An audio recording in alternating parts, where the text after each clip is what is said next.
Stillness amidst life's chaos. Have you ever found yourself in a room full of noise, and still felt that the loudest sound was coming from inside you, in a world that never stopped spinning, deadlines pressing, notifications pinging, conversations buzzing? We often think the chaos is out there, but the real storm, the one that drowns us quietly, is the one that brews within our own mind. We wake up scrolling, we eat while multitasking, and we fall asleep still chasing unfinished thoughts, always on the move. Rarely present, never still, and yet, we wonder why we're so tired. There's a kind of silence we long for, a silence not of sound, but of the soul, a deep, unwavering calm that doesn't depend on the world going quiet, but on the mind learning how to listen. This is not a silence you find in the forest, not one gifted by a meditation retreat. It's the stillness that lives within the storm, an ancient truth whispered by sages, monks, and mystics for over 2,500 years. In the teachings of the Buddha, this stillness is not passive, it is not withdrawal, it is a radical act of awakening, it is the art of being truly alive, without being consumed. So we ask, what if peace was not somewhere to arrive at, but something to return to, moment by moment, breath by breath? In this journey, we're not escaping the chaos, we're learning to walk through it, with clarity, with compassion, and with presence. Let's take our first step, by realizing this one truth: chaos is not the enemy, our reaction to it is. Let's face it, life is chaotic, plans fall apart, people disappoint us, traffic, bills, illness, noise. But here's a truth many never consider: chaos doesn't hurt us, our resistance to it does. The Buddha once said, we are shaped by our thoughts, we become what we think. When the mind is pure, joy follows like a shadow that never leaves. You see, suffering isn't born from the event, it's born from the mind that clings, reacts, resists. Let me tell you a story. There was a young man, ambitious and talented, working tirelessly at a high-stakes job. He believed that once he got the promotion, he'd finally be at peace. But every time he reached a milestone, another goal appeared. The pressure never left, he was constantly exhausted, yet strangely addicted to the chaos, until one day, during a complete burnout, he sat in silence for the first time in years, not because he wanted to, but because he couldn't move. In that stillness, he saw it. The problem wasn't his job, or the people, or the deadlines. It was his attachment, his belief that peace only comes after everything is done.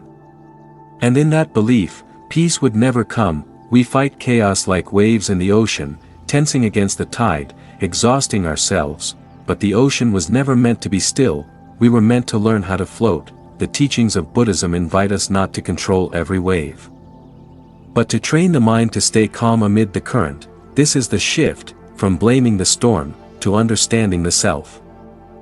From reacting, to responding, from clinging to control, to surrendering with awareness. What if the chaos around you was not a curse, but a mirror, reflecting the turbulence already inside you? Breathe.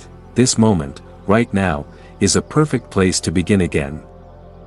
Imagine this: you're in the middle of your busiest day, emails flooding in, phone buzzing, people needing answers, your heart is racing, your mind cluttered, and then, out of nowhere, you remember something simple. You pause, and take one conscious breath. Just one. Suddenly, the noise softens, your body loosens, your awareness returns. That is mindfulness. It's not a ritual, it's not a spiritual trend. It's the ancient art of coming back to yourself, right here, right now. The Buddha described mindfulness, sati in Pali, as the direct path to liberation, not because it changes your life overnight, but because it changes how you relate to life, moment by moment.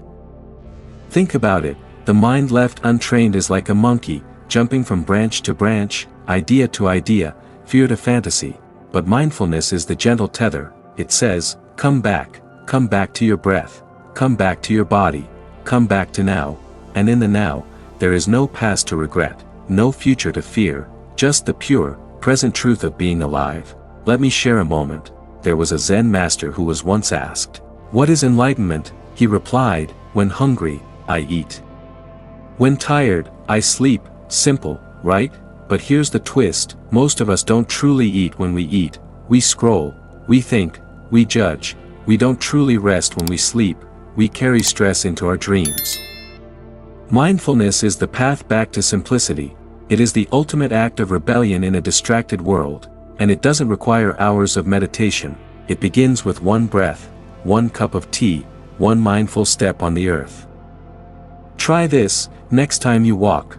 Feel your feet, feel the ground support you, hear the sounds, the wind, the space between noises. That's meditation in motion. When we are mindful, even the smallest act becomes sacred, even the loudest day contains silence. We live in a world addicted to noise, not just the noise of traffic, phones, and headlines, but the noise of our own minds, endless to-do lists, regrets from yesterday, worries for tomorrow. But somewhere within that storm, there is silence, not just any silence, but a sacred silence, the kind that doesn't just quiet the world, but heals the soul. Thich Nhat Hanh once wrote, "Silence is essential." We need silence just as much as we need air, just as much as plants need light. You see, silence is not empty, it's full of presence, of awareness, of truth. In Buddhist teachings, silence isn't passive, it's powerful, it's where insight is born, it's the space between thoughts where wisdom speaks. Let me share a story. A young woman once went to a meditation retreat after a painful breakup. She was shattered, her mind spinning with stories, blame, confusion. But for 10 days, she sat in silence, no phone, no talking, just breathing, just observing. At first, it was unbearable, but slowly, the waves began to settle, and by the 5th day, she heard something she hadn't heard in years, herself, not the wounded version. Not the story, but the part of her that had always been whole, still, loving, peaceful. This is the sacred silence the Buddha taught, the kind you don't chase, but allow. Silence is not the absence of life, it is the depth of life, and you don't need a mountaintop or a monastery to find it. You can discover it right here, in the gap between your thoughts, in the breath between your sentences, in the quiet presence of watching a sunset, without reaching for your phone. And here's the miracle, in that silence, healing begins, old wounds loosen their grip, the ego softens, the heart opens. It's not because you fixed your problems, but because you stopped identifying with them. You remembered, you are not the chaos. You are not the noise, you are the awareness that sees it all, silently, steadily. So ask yourself, when was the last time you were truly silent, not just externally, but inwardly? Don't be afraid of silence, it's not your enemy, it's your original home. Peace isn't just for when the world is quiet, it's for when the kids are yelling, when deadlines pile up, when your phone won't stop buzzing. True stillness isn't about escaping life, it's about being deeply present in the middle of it. It's the monk in the marketplace, the mother who breathes between screams, the man in traffic who chooses not to honk, but smile. This is the next level of mindfulness, stillness in action. And it's not easy, let's be honest. You sit on a cushion and feel peaceful, but then, you step into Monday morning, back-to-back meetings, unanswered emails, stress at work, bills, expectations, noise. The practice begins there. The Buddha never said peace lies in hiding from the world. He walked through villages, faced critics, guided kings and beggars. His teaching wasn't about isolation, it was about liberation in the middle of life. Let me tell you a story. There was once a Buddhist layman, a father of 3, working long hours in a busy city. He told his teacher, "I have no time to meditate. Life is too full." The teacher smiled and said, "Then let life itself be your meditation." He didn't understand at first, but over time, he learned to pause before speaking to his children, to truly listen when his wife spoke, to feel the weight of each step on his morning walk, to say grace before meals, not religiously, but gratefully, and slowly. His life became the practice. This is the secret. Mindfulness is not something you do, it's something you become. You bring your full awareness into simple actions, washing dishes, typing an email, waiting at a red light. The action doesn't change, you do, and through you, the world changes. Even conflict becomes an opportunity. A mindful breath before responding in anger can save a relationship. A moment of presence during a tough conversation can unlock understanding. You don't need a temple, you need a pause, you need one breath of clarity, in a world spinning too fast. So here's a challenge: tomorrow, take one routine task, making coffee, brushing your teeth, commuting, and do it with complete presence. No phone. No rush. No distraction. Feel the water, taste the coffee, notice the movement. Let that moment be a temple. When stillness enters your actions, life stops feeling like a race, and becomes a dance of attention, a dance of awareness.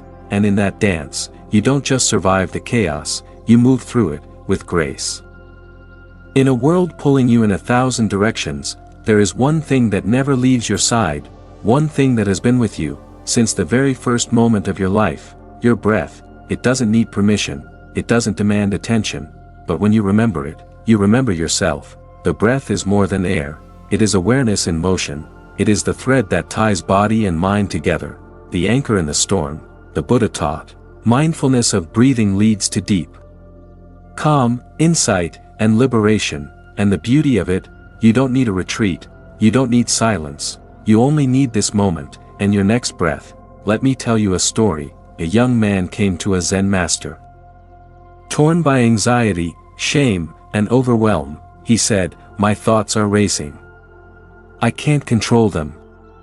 I feel lost." The master smiled gently and replied, "Then breathe. But this time, truly breathe." So they sat together, inhale, exhale, nothing more, no judgment, no resistance, just presence. And after 10 minutes of silence, tears ran down the young man's face, not from sadness, but from coming home. When you follow the breath, you are not escaping life, you are entering it more fully. Each inhale welcomes what is, each exhale releases what no longer serves. Through breath, you don't just calm the mind, you befriend it. You don't silence your thoughts, you soften their grip. Try it now, right here. Inhale, slow and deep, exhale, gentle and relaxed. Feel the sensation in your nose, your chest, your belly. This is you, alive. This is you, awake. This is you, here. And here's the most profound truth: your breath never lies. It reflects your state, it guides you home. An anxious breath is fast, shallow, scattered. A peaceful breath is slow, deep, grounded. So every time you return to the breath, you return to choice. You get to choose awareness over autopilot, you get to choose compassion over reactivity, you get to choose presence over panic. And the more you practice, the more this becomes not just a tool, but a way of being. Breathing becomes meditation, walking becomes peace, life becomes sacred. So next time the world overwhelms you, don't run, don't fight, just breathe, and trust. Your breath will lead you home. Now, pause for a moment, notice how you're sitting, notice your breath, notice the stillness that lives underneath all the noise. It's still here, not outside, but within you. From the very beginning, this journey was never about escaping the chaos, it was about finding the eye of the storm, the silent center, right where you are. You've walked through the sounds of the city, the tensions of the mind, the pressures of modern life. And yet, you've learned something powerful. Stillness is not a place you go, it's a presence you bring. Whether you're washing dishes or leading a meeting, whether you're walking alone or surrounded by a crowd, you carry this inner quiet. You carry you, awake, aware, unshaken, like a lotus blooming in muddy water. You have found peace without needing perfection. You have learned the sacred art of being still while moving, of listening deeply while speaking, of living with presence in a rushing world. And that, dear friend, is true freedom. The Buddha once said, "As a solid rock is not shaken by the wind, so the wise are not moved by praise or blame." Let this be your life. Not rigid like a wall, but steady like a mountain, not cold and removed, but compassionate and present. You don't need to wait for life to slow down, you simply need to slow down within life. So as this journey ends, a new one begins. May you return to your world not just informed, but transformed. May your breath guide you, may your steps be mindful, may your heart remain open, even in the noise. You now know the way home, it's always been within you. And if this journey has touched something deep in your soul, take a moment to breathe, and then gently press that like button. Leave a comment below, tell us, where did you find stillness today, or simply write, I am here. That's enough. Don't forget to subscribe and turn on the bell, so together, we can keep walking this path of wisdom and peace. This is Zen Buddhism wisdom, and the silence continues, even after the video ends.